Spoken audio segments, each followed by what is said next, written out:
बिस्मिल्लाहिर्रहमानिर्रहीम। तो आजकल हमारी टेलीविज़न स्क्रीनों पे एक ही मौजू ज़ेर बहस होता है, वो है पाकिस्तान और सऊदी अरब के बीच जो डिफेंस पैक्ट जो दफाई माहिदा हुआ है वो ज़ेर बहस हो रहा है। और ये जो दफाई माहिदा हुआ है ये किन शराइत पे हुआ वो तो अभी सामने नहीं आ रहे, बस एक जश्न का सा समा है। और हम जो है बदकिस्मती से कोई तमाशबीन किस्म के लोग हैं, हम पहले जश्न बनाते हैं और फिर हमें समझ आती है कि यार ये तो असल में हमारे साथ ही हाथ हो गया। तो अल्लाह करे कि हमारा ये जो दफाई माहिदा हुआ है ये हमारी जो लीडरशिप जो आजकल नारे लगाती है उड़ान पाकिस्तान का, ये दफाई माहिदा में उड़ान पाकिस्तान की तरफ लेके जाए, न कि किसी एक मज़ीद खाई की तरफ। क्योंकि बदकिस्मती से हमारी तारीख बताती है कि हम अच्छे नेगोशिएटर जो है वो साबित नहीं हुए। क्योंकि जो भी नेगोशिएट करना चाहता है वो अपने ज़ाती या चंद सौ लोगों की जो मफादात है उनको मद्देनज़र रख के जो है वो मायदे करते हैं, और पाकिस्तान और पाकिस्तानी अवाम जो है उनके मफादात जो है उनको मद्देनज़र नहीं रखा जाता। तो अल्लाह करे ये जो दफाई माहिदा हुआ है इसमें मुल्क और कौम के मफाद को जो है वो मद्देनज़र रखा गया हो। तो ये तो अब इसकी तफसीलात सामने आएंगी तो फिर पता चलेगा कि ये किन शराइत पे जो है ये जो दफाई जो डिफेंस पैक्ट हुआ है, जो दफाई माहिदा हुआ है वो किन शराइत पे हुआ है। क्योंकि सिर्फ ऐसे तो नहीं हो सकता कि सऊदी अरब पर हमला जो है वो पाकिस्तान पे हमला तस्वर होगा और पाकिस्तान सऊदी अरब के इतफाक़ के लिए जो है वो चला जाएगा। ज़ाहिर है सऊदी अरब ने भी कुछ करना होगा। तो वो हमारे ऊपर हमले पे अब सऊदी अरब दफा करने की पोजीशन में तो नहीं है, क्योंकि वो तो अपने दफा के पोजीशन में भी नहीं है। तो जाहिर है कि पाकिस्तान अगर सऊदी अरब पे हमला होगा तो पाकिस्तान उसके दफा के लिए जाएगा, तो सऊदी अरब ने भी कुछ करना होगा। तो अब वो शराइत सामने आएंगी तो फिर पता चलेगा। लेकिन हमारी जो तारीख बता रही है कि हमने जहाँ भी नेगोशिएट किया तो वहाँ मुल्क और कौम को जो है वो एक मज़ीद बुरान की तरफ जो है लेके गए। अब दुनिया दो ब्लॉक्स में थी, हमने अमेरिका को दुनिया का वाहिद चौधरी बनाने के लिए, सुपर पावर बनाने के लिए जात के नाम पर फसाद बर्पा किया।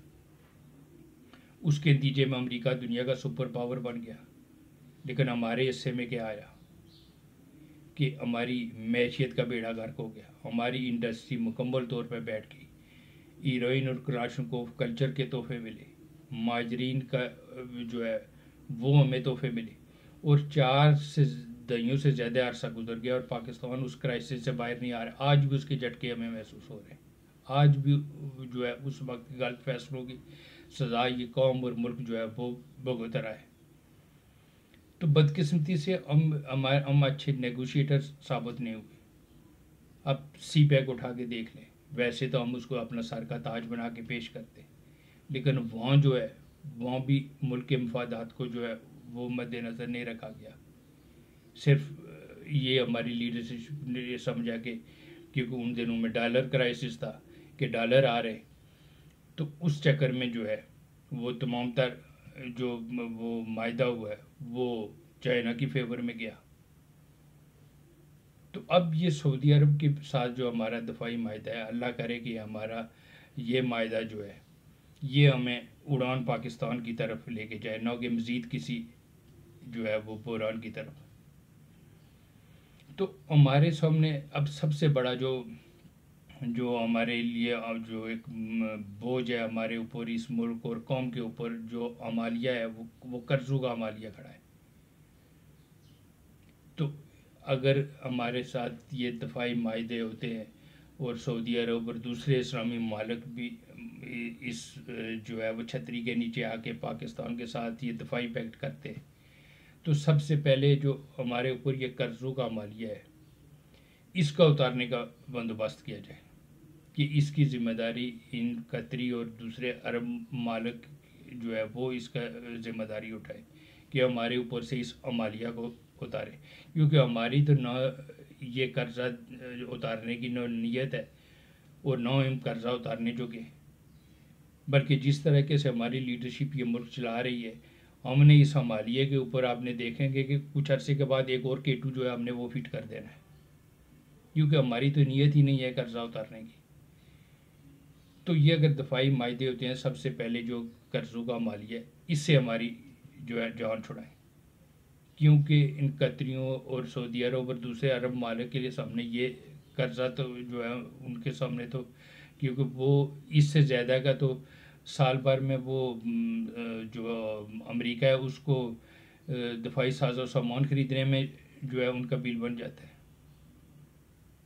तो अगर उनकी दफा की जिम्मेदारी पाकिस्तान उठाता है तो सबसे पहले इस कर्ज़ों के जो हमालिया इससे जान छुड़ाई जाए। जो पेट्रोल है वो मार्केट रेट पे नहीं बल्कि किरायती कीमत पे हमें जो है वो दिया जाए, दफाई साजो सामान में तावन किया जाए। तो ये तो अब आने वाला वक्त बताएगा कि किन शराइत पे ये मायदा हुआ, और अल्लाह करे कि ये हमें उड़ान पाकिस्तान की तरफ ही लेके जाए, ना कि मज़ीद किसी बहरान की तरफ। दूसरा जो है वो हमारे दानश्वर ये दानश भी जाटते नज़र आते हैं कि जी ये जो दफाई मायदा हुआ है, ये डिफेंस पैक्ट हो गया है, अब अमेरिका तो सुपर पावर जो है वो ख़त्म हो गया है, अब पाकिस्तान और चीन जो है वो लीड करे, अब मुस्तकबिल का सुपर पावर चीन है। तो मुझे तो उनकी दानिश पे जो हैरत होती है कि हैरत है कि इससे अमेरिका की सुपर पावर को क्या ख़तरा है और चीन कैसे सुपर पावर बन गया। हालांकि आइंदा 100 साल भी चीन जो है वो सुपर पावर की दौड़ में नहीं आ सकता, और ना चीन की ये नीयत है कि वो दुनिया को लीड करे, और ना ही करने की पोजीशन में आने जो गया है आइंदा 100 साल तक। और दूसरा ये जितने भी जो दफाई मायदे हो रहे हैं और ये पाकिस्तान की छतरी के नीचे जो इस्लामी मालिक आने जा रहे हैं, ये भी इसके पीछे भी अमेरिका ही है। अब अमेरिकी सदर ट्रंप जो है वो अपनी इलेक्शन मुहिम में ही वाज़ह कर चुके थे कि वो पाकिस्तान इलेक्शन अगर जीत जाते हैं, सदर बन जाते हैं, तो अमेरिका को जो है वो जंगों से बाहर लाएंगे, क्योंकि अमेरिका समझ चुका है कि इन जंगों में रहने की वजह से उसकी मैशियत कमज़ोर हो जा रही, टेक्नोलॉजी के मैदान में पीछे रह जाएगा। अभी पीछे कुछ अर्सा पहले जो जो डीप सीक और दूसरे जो टेक्नोलॉजी का अमेरिकन और चाइनीज़ टेक्नोलॉजी को मुतारफ़ कराया गया था, अब उसमें जो चिप इस्तेमाल होती थी वो चाइना से बन के जाती थी, अमेरिका यहाँ से इंपोर्ट करता था। तो जब ये टैरिफ का मसला हुआ, चीन ने वो चिप देने से इनकार कर दिया, तो अमेरिका को समझ आ गई कि अगर वो जंगों से बाहर नहीं आता तो वो टेक्नोलॉजी के मैदान में पीछे रह जाएगा, और इस तरह उसकी मैशियत जो है वो घुटनों के बल आ जाएगी, और फिर ये जो सुपर पावर की जो पग है, जो सुपर पावर का ताज है, वो इसको जो है वो कायम नहीं रख पाएगा। तो अमेरिका अपने आप को जंगों से बाहर लाना चाहता है ताकि मुस्तकबिल में वो अपनी मैशियत की तरफ तवज्जो दे और टेक्नोलॉजी के मैदान में आगे बढ़े। तो ये अमेरिका की ख्वाहिश थी कि ये मालिक जो है वो पाकिस्तान की गोद आए। उसके लिए पाकिस्तान जो है वो और भारत के बीच जो जंग हुई, तो उसमें भी अमेरिका के जो है पूरी तरीके से अमेरिका वैसे तो इंडिया के साथ जो है वो 15-20 साल से जो है वो उसको खड़ा कर रहा था कि एशिया में अमेरिकन मफादात पर जो है नज़र रखेगा, उसकी जो है वो उसके लिए भारत को तैयार कर रहा था। लेकिन अमेरिका को समझ आ गई कि भारत जो है वो उसको इस तरीके से इस्तेमाल नहीं कर पाएगा। तो उसकी ठुकाई जब पाकिस्तान ने लगाई तो सबसे ज़्यादा जश्न तो डोनाल्ड ट्रंप ने जो है वो बनाया कि हर रोज़ नाश्ते के बाद वो मोदी की ठुकाई करता था। वो जो है वो पूरी दुनिया के सामने जो भारत है वो ये बयानिया पेश कर रहा था, जी हमारे तो इतने जहाज़ ही नहीं गिरे।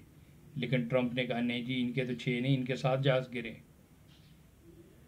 तो वो रोज़ टीका लगाता था भारत को रसवाई का, इस मोदी को, क्योंकि अमेरिका अब जब अपने आप को जंगों से बाहर लाना चाहता था तो उसको मालूम था कि दुनिया में दो ही मालिक हैं जिनके तोसीफ पसंदाना आज़ाम है, जिनमें जंगी जुनून है, वो भारत है और दूसरी तरफ इसराइल है। और इन दोनों की उसने ठुकाई लगा दी। सिर्फ भारत नहीं, अमेरिका इसराइल से भी जान छुड़ाना चाहता है, क्योंकि अमेरिका जो है वो समझता है कि जिस तरीके से इसराइल अमेरिका में सराहित कर चुका है, वो उनके पॉलिटिशियन हो, वो उनके कांग्रेसमैन हो, उनके सेनेटर हो, उनकी इंटेलिजेंस एजेंसीज हो, वो इस तरह सराहियत कर जाए, वो अब अमेरिका को ब्लैकमेल करते हैं। तो अब अमेरिकन भी चाहते हैं कि इसराइल की जो है वो ठुकाई लगाई जाए ताकि ये भी अपनी औकात पे आए। तो अब खुल के तो अमेरिका सामने आने जोगा नहीं है, लेकिन अंदर खाने वो भी चाहता है कि इसराइल की जो है इसकी ठुकाई लगा के इसको भी औकात पे जो है वो लाया जाए। तो इस दफाई मायदे के पीछे भी जो है वो अमेरिका है। तो अब आने वाला वक्त बताएगा कि अब क्योंकि अमेरिका के मफादात जो है वो एशिया में, क्योंकि मुस्तकबिल जो है वो एशिया का है, और एशिया में जो है वो जो अर्थ मिनरल हैं, जो ज़ेर ज़मीन हमारे ख़जाने हैं, असल में उस पर दुनिया की नज़र है। तो इन मिनरल के पीछे जो है अमेरिका भी आ रहा है। तो अब ये मालिक, इस्लामी मालिक पाकिस्तान की गोद की जाएंगे और अमेरिका को जो है वो एशिया में जो है वो स्पेस मिलेगी, और ये यकीनन पाकिस्तान जो है वो उसको अमेरिकन मफादात को जो है उसकी ज़मानत देनी पड़ेगी। तो ये ऐसा नहीं हो रहा कि ये जो है इस्लामी मालिक जो है पाकिस्तान की गोद आ रहे हैं और अब अमेरिका जो है वो फारूक हो चुका, वो सुपर पावर जो है वो नहीं रहा, बल्कि अमेरिका जो है वो इन मिनरल के पीछे एशिया में आएगा। अभी ये जो अफ़गानिस्तान जो बलग्राम एयरपोर्ट की जो बात हो रही है, और दूसरा जो जो वो सिर्फ इसलिए कि एशिया में अपनी मौजूदगी रखना चाहता, वो न सिर्फ जो है वो सी पैक पे रखेगा, वो चाइना पे भी वो जो अर्थ मिनरल हैं उनके पीछे। तो असल में अमेरिका जो है वो मुस्तकबिल जो जो एशिया जिसका जो दुनिया को जो आइंदा 100 साल के लिए भी ये हमारे मिनरल जो है ये पूरी दुनिया को खिला सकते हैं, पूरी दुनिया को पाल सकते हैं। तो अब सुपर पावर जो अमेरिका की नज़र जो है हमारे इन मिनरल पे है। तो यहाँ पाकिस्तान उनके मफादात को, पाकिस्तान उसको स्पेस देगा अमेरिका को, और अमेरिकन जो है ये मालिक गोद करेगा जो है वो पाकिस्तान के। तो अब पाकिस्तान जो है वो इसके नतीजे में जो है अब देखते हैं कि जो हमारे जो नेगोशिएटर है वो पाकिस्तान के मफादात को कितना मद्देनज़र रखते हैं। तो अगर हमारे ऊपर से ये कर्ज़ों का हमालिया उतारने में यह मालिक जो है वो तावन करते हैं, पेट्रोल हमारे रियायती कीमतों पे मिलते हैं, और दूसरी दफाई साजो सामान में तावन करते हैं, तो फिर तो ठीक। लेकिन अगर सिर्फ हमने दफा ही करना है तो फिर हम अपना दफा करेंगे, ये इन इस्लामी मालिक का दफा करेंगे, कहीं ऐसा ना हो कि हम मज़ीद किसी क्राइसिस में आ जाए। तो जिस तरह ज़िया-उल-हक ने जिहाद के नाम पर फसाद बर्पा किया, और जब ये जंग खात्मा हुआ और अमेरिका दुनिया की सुपर पावर बन गया, तो किसी साफ़ी ने सवाल किया था ज़िया-उल-हक साहब से कि जी ये इस जिहाद के नतीजे में आपने क्या खोया, क्या पाया? तो उन्होंने कहा था कोयले की दलाली में मुँह काला। तो अब कहीं ऐसा ना हो कि हम जो है उड़ान पाकिस्तान के बजाय जो है अपना ही मुँह काला करा बैठे। तो अल्लाह करे कि ये मुल्क के मफाद में हो, इस कौम के मफाद में हो।